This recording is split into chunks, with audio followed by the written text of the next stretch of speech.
Muy buenas, guapérrimos, sean bienvenidos a un programa más del Club de los Bumpy Sapiens, ya saben, el Club de los Curiosos. Hoy vamos a dedicar el espacio a un escritor que revolucionó la industria y se convirtió con una rapidez insólita en toda una celebrity.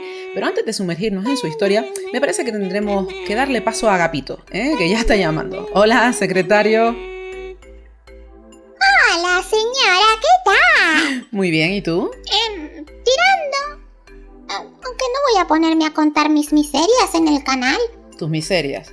Sí. Aquí donde me ve tan risueño y espabilado escondo mis problemas, como todo hijo de vecino. Sí, todos tenemos nuestras preocupaciones, lógicamente, pero ¿qué te angustia a ti en este momento? ¡Ay, el precio de la luz! No duermo pensando en facturas. Y eso es un problema porque tengo que encender la lamparita y entonces tengo que pagar más y todo es una bola de euros. Pero vamos a ver, Agapito, esas son cuestiones que deben preocupar a los adultos. Tú solo te tienes que encargar de tus obligaciones, como ir al cole, tener los deberes hechos, ordenar tu cuarto. Las facturas de la luz no son cosas de niños. ¡Ay, de acuerdo! ¿De qué vamos a hablar hoy? Pues les decía a los Bumpy Sapiens que es el turno de un escritor con una historia muy particular y cuando menos los va a dejar ojipláticos, De modo que pónganse cómodos y no pierdan detalles de la vida de Jeremiah Terminator Leroy, más conocido como J.T. Leroy. ¿Quién es J.T. Leroy? ¿Trabajó en barco de vapor? No, para nada. Sí te puedo decir que muchos de sus libros han sido superventas y que comenzó a publicarlos con tan solo 16 añitos. Vamos a remontarnos al principio de su historia porque de veras que es muy intensa. Llamó por teléfono a una editorial pequeñita en San Francisco y dejó a todo el mundo asombrado cuando contó que quería enviar un libro que había escrito durante su ingreso en un centro psiquiátrico. La editorial encontró la novela fascinante, sobre todo por el factor autobiográfico. Leroy contaba en esas páginas sus peores experiencias, como el abandono de su madre, los abusos sexuales que sufrió a lo largo de la infancia y otras cosas igual de terribles. ¿Y cómo se llamó el libro? Se llamó Sara y fue un éxito rotundo. La historia trata sobre un chico sin nombre que narra las dificultades que tuvo que vivir junto a su madre, una mujer que ejercía la prostitución en una zona un tanto complicada. Y mientras, pues este protagonista se halla en pleno proceso de transición, de cambio de sexo. La editorial quedó alucinada con el libro y hay que decir que al principio no habían visto siquiera a este autor. O sea, era tremendamente tímido y prefería mantener contacto con los editores por teléfono. Como decía antes, el éxito fue espectacular. La crítica llegó a decir de este escritor inexperto que era uno de esos autores a los que había que leer sí o sí. Se le ha llegado a comparar con autores como Charles Bukowski y otros escritores afines al género mal conocido como realismo sucio. Digamos que fue una entrada al mundillo por todo lo alto. ¡Qué cosas! Una pregunta, señora. ¿Nadie ha visto la cara de este escritor? Habiendo tenido tanto éxito, supongo que le habrán querido hacer entrevistas o incluso habrá hecho firmas de libros, ¿no?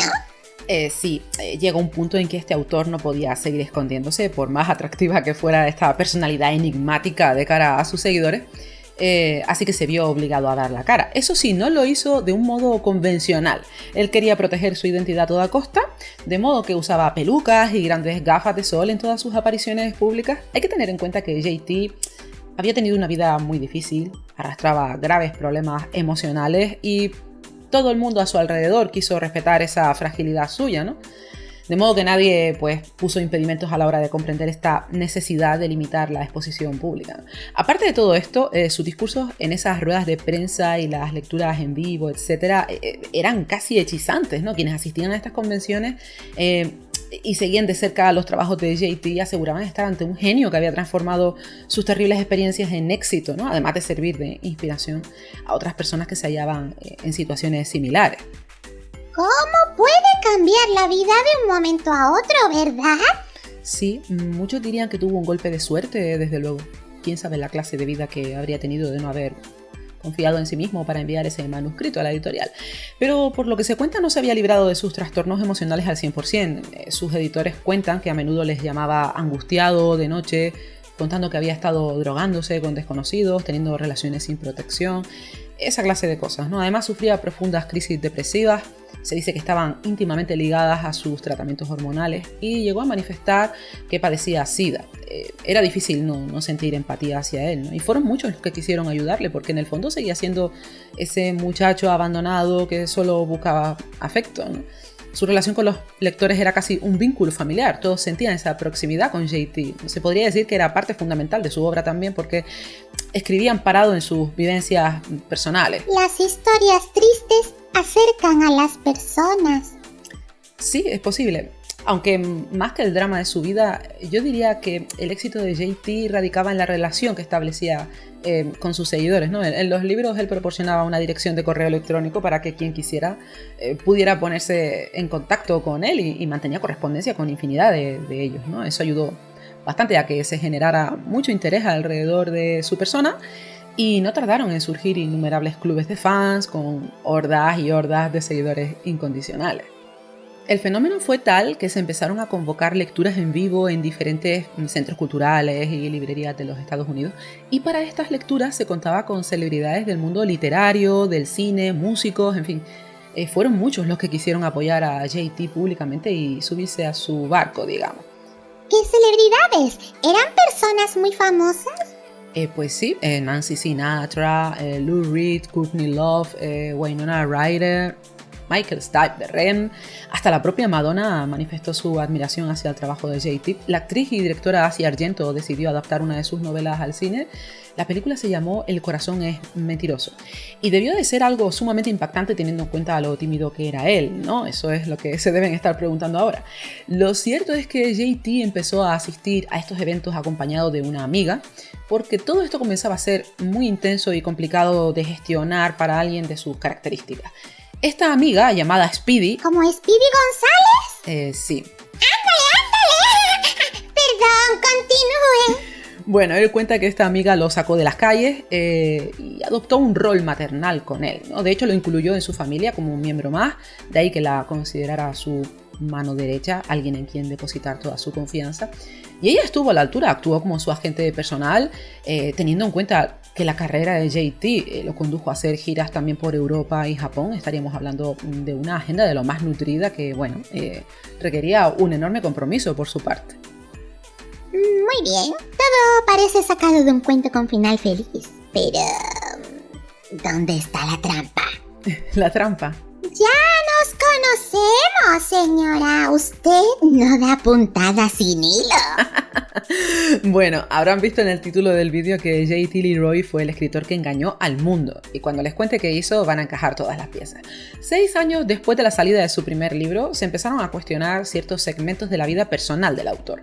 No cuadraban fechas ni algunos datos, sobre todo los que tenían que ver con su estado de salud, porque pese a la timidez que lo definía, acabó siendo muy asiduo a las fiestas y a los eventos con famosos, algo completamente incompatible con el estado tan frágil que él decía tener, ¿no? Y un periodista que encontró algunas inconsistencias en la historia de este autor decidió investigarlo. Ya desde el principio le costó encontrar a gente que lo hubiera conocido antes de su incursión en las letras. Nadie de las zonas en las que JT aseguraba haber vivido le conocía, ni siquiera de vista. Y esto era muy raro porque él mismo en los libros narraba algunos episodios con prostitutas, clientes locales, en fin, que tenía cierta vida social. Pero este periodista no encontró ninguna evidencia de esto y entonces decidió trabajar a fondo para comprobar si lo que contaba Leroy era cierto, ¿no? Y ahí pues comenzaron a caer las piezas de dominó. ¡Ay, que me aplastan! En el año 2005 se publica un artículo en la revista New York que desbarata la identidad de JT y lo catalogan abiertamente de fraude. No, con lo bonita que había quedado la historia. ¿Y quién era J.T. Leroy entonces? Se trataba de una creación de la escritora Laura Albert, que por si aún no han caído, era así, la amiga / agente que todo el mundo conocía como Speedy. ¿Qué? Pero, ¿qué mentira más cochina? Una mentira muy elaborada, ciertamente. No, vamos a ver. A los eventos iba la mentirosa de Speedy. Pero había un joven con ella, ¿no? El supuesto JT. No lo entiendo. Sí, el personaje físico que interpretaba a JT en las apariciones públicas con peluca y gafas oscuras, etc., era la cuñada de Laura, que se llamaba Savannah. Estoy alucinando.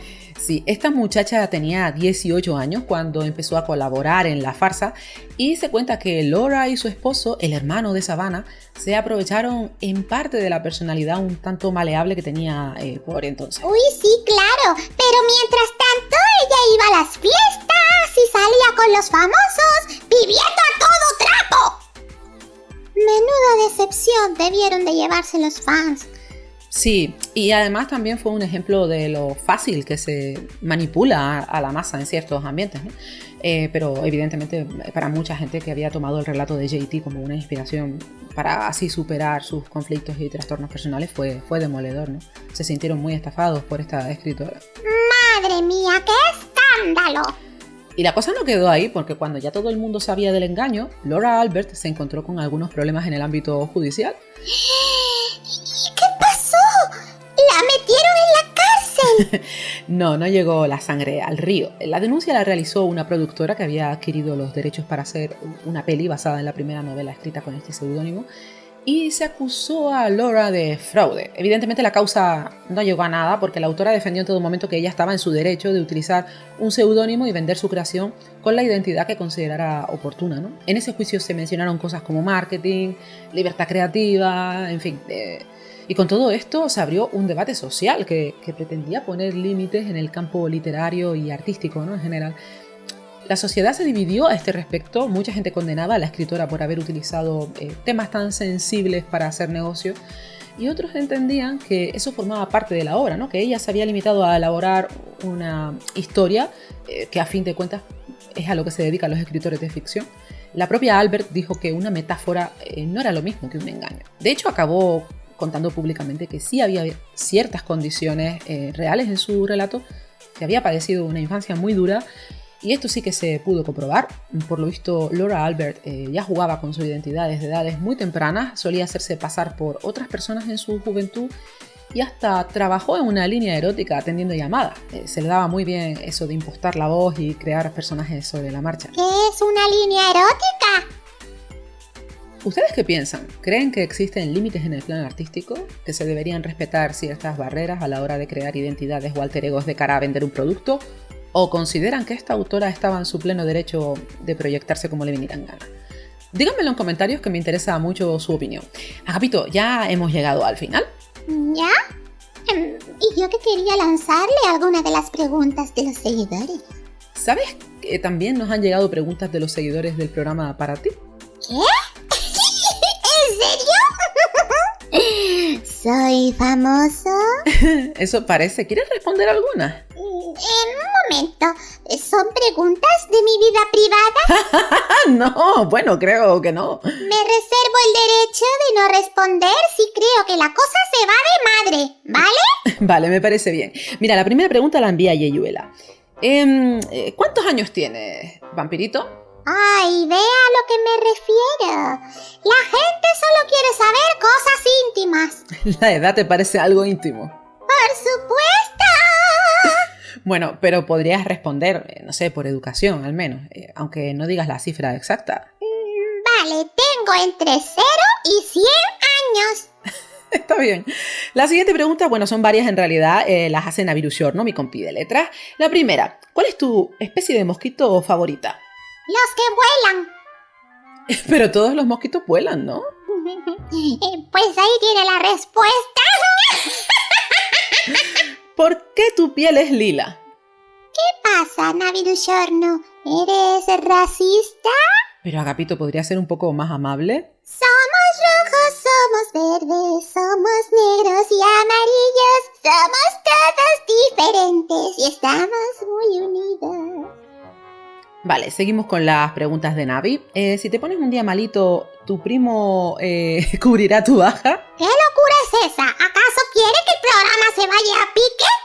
Bueno, es una cuestión lógica, Agapito. ¿Todos podemos enfermar? Si enfermo, se cancela el programa.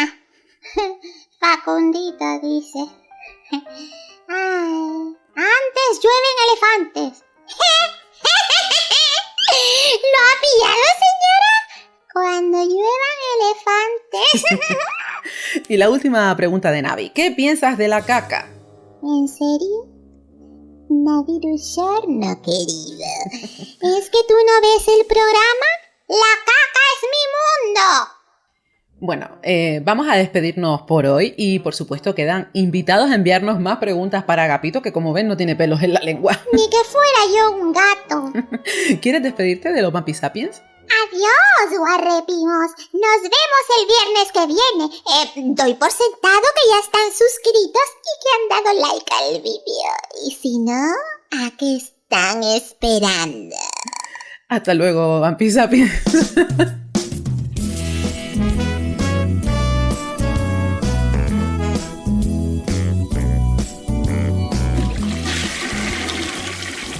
¿Qué póster prefieres para esa pared, Facundito? El de Mario podría quedar bien ahí, ¿no crees? Pues no sé. Creo que también tengo uno de Donkey Kong. ¿Y dónde lo has puesto? No tengo ni idea. Esto está manga por hombro. Ja, ja, ja, ja. Tranquilo, solo es cuestión de poner orden. ¡Hola! Madre mía, pero ¿qué lío es este? Parece que haya pasado un tsunami. Un tsunami de alegría y diversión, primo. ¿Qué opinas, Agapito? ¿Qué quedará mejor aquí? ¿Mario o Donkey Kong? Creo que ha quedado claro que yo soy más de juegos de Disney. ¡Un mundo ideal! Ah, y aquí irá el karaoke. Le has cogido el gustillo a canturrear, ¿eh? Es tan liberador. También tendréis un escritorio para hacer los deberes. Eso ya no es tan divertido, señor Flynn. Ahora vuelvo. Ay, no sé cómo puede estar tan gordo. Siempre anda de arriba abajo. ¡Corre que te corre! De camino siempre encuentra algún grillo. ¡Primo! ¿Qué pasa ahora? Quiero que colguemos esta foto de nuestro viaje a Disneyland. ¡Ay, qué divertido fue! Me encantó ver cómo gritabas de pánico en Phantom Manor.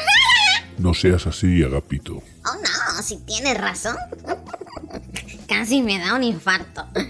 Yo soy más de Dumbo o las alfombras voladoras de Aladdin. Eres el rey de las emociones fuertes, Facundito. Soy un peligro. Pues creo que esta foto quedará muy bien aquí, junto al escritorio. Así, cada vez que hagáis los deberes, recordaréis las vacaciones. Así se estudia mejor, ¿eh? Bien.